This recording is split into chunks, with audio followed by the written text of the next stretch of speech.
ભાવનગર માતેલા સાંઢની જેમ ચાલતા ડમ્પર અને બાઇક વચ્ચે અકસ્માત। ભાવનગર સિટીમાં માતેલા સાંઢની જેમ ચાલતા ડમ્પર અને ટેન્કરો સાથે અવારનવાર અકસ્માત સર્જાય છે, છતાં તંત્ર દ્વારા કોઈ પણ કડક પગલાં ભરી કાર્યવાહી કરવામાં આવતી નથી।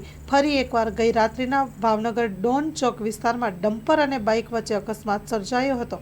આ અકસ્માતની જાણ પોલીસ અને 108ને કરાતા ઘટના સ્થળે પહોંચી ગઈ હતી।